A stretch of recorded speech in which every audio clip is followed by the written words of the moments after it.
क्या पिता अपनी संपत्ति किसी एक बच्चे को दे सकता है? अगर किसी पिता के कई बच्चे हैं तो मन में ये सवाल उठता है, क्या पिता अपनी संपत्ति किसी एक बच्चे को दे सकता है या नहीं? तो इसी का जवाब हम आज देने वाले हैं और जानने वाले हैं इसके बारे में डिटेल। ये नया नियम 2025 क्या आया है, क्या आई है नई अपडेट सुप्रीम कोर्ट की तरफ से, जानेंगे इसकी पूरी डिटेल। आप बने रहिए बस पूरी वीडियो में मेरे साथ। उससे पहले जल्दी से चैनल को कर दीजिए सब्सक्राइब और वीडियो को कर दीजिए लाइक। आप देख लेते हैं डिटेल।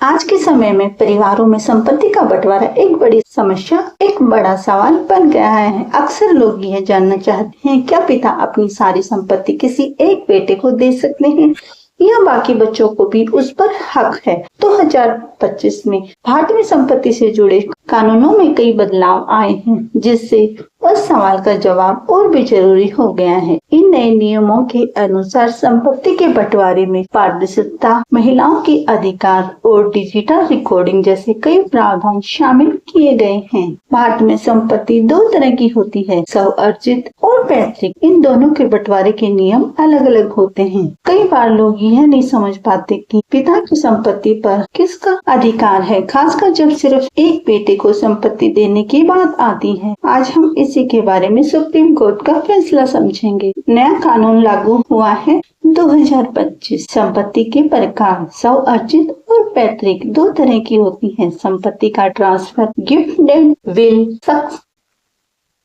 महिलाओं के अधिकार भी समान होता है। आधार कार्ड लिंकिंग अनिवार्य कर दी गई है। डिजिटल रिकॉर्डिंग जरूरी है। टैक्स और स्टैंप ड्यूटी लागू होती है। सुप्रीम कोर्ट का आदेश, स्वअर्जित संपत्ति पर पिता का पूरा अधिकार होता है। अब अगर आप ये सोचते हैं स्वअर्जित संपत्ति क्या होती है, तो यह वह संपत्ति होती है जिसको पिता ने अपनी मेहनत, नौकरी, व्यवसाय या किसी अन्य तरीके से खुद खरीदा हो। इस पर सिर्फ पिता का अधिकार होता है। और पैतृक संपत्ति, यह संपत्ति परिवार में पीढ़ी दर पीढ़ी आती है चली। इसमें बेटे, बेटियों, पत्नी, अन्य वासियों का संयुक्त अधिकार होता है।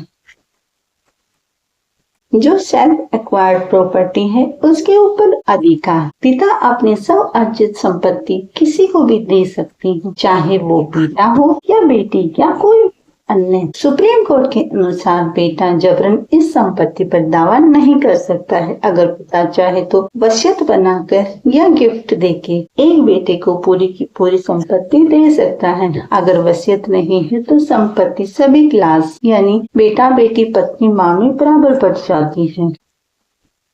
जो पैतृक संपत्ति होती है, इस संपत्ति में सभी कानूनी वारिसों का बराबर हक होता है। पिता अकेले अपनी पैतृक संपत्ति सिर्फ एक बेटे को नहीं दे सकता है। सभी बेटों, बेटियों, पत्नी में बराबर बराबर हिस्सा बांट दिया जाता है। 2025 में इस कानून में क्या क्या बदलाव किए गए हैं, इसको समझते हैं डिटेल से। आधार कार्ड लिंकिंग। अब हर प्रॉपर्टी मालिक का आधार कार्ड संपत्ति से लिंक होगा, जिससे फर्जीवाड़ा रोका जा सकेगा।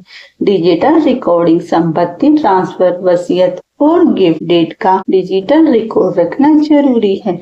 महिलाओं के अधिकार। अब बेटियों को भी पैतृक संपत्ति में बेटों के बराबर हिस्सा मिलता है। Special court. संपत्ति विवादों के लिए अलग से कोर्ट बनाई गई है, जिससे मामले जल्द से जल्द सुलझ जाएं।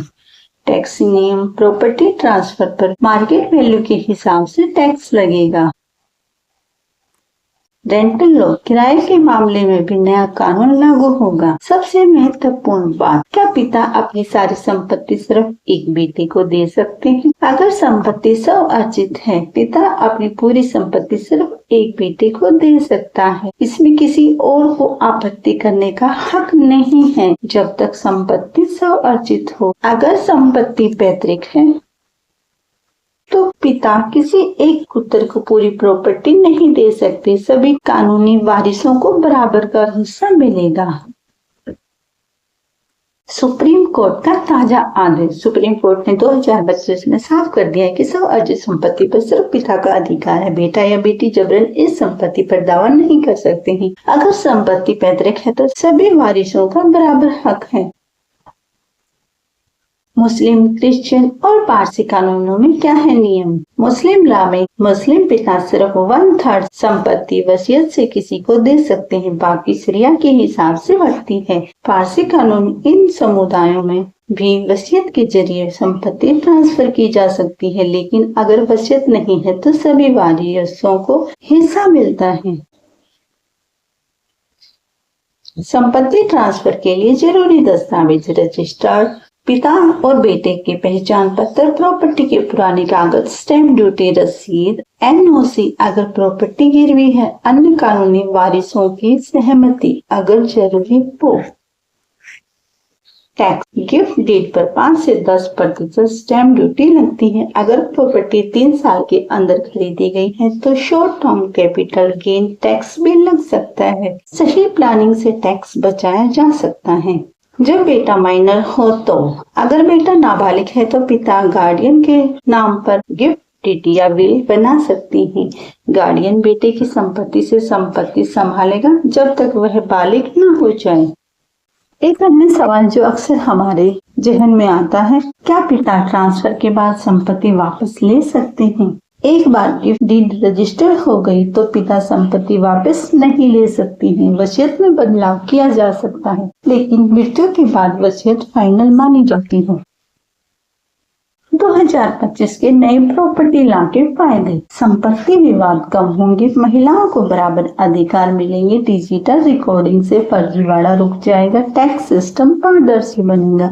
ये था प्रॉपर्टी को लेकर नया नियम। ऐसे ही अन्य अपडेट पाने के लिए आप चैनल के साथ जुड़ सकते हैं और चैनल को कर सकते हैं सब्सक्राइब। मिलेंगे दोस्तों किसी अन्य अपडेट के साथ। धन्यवाद।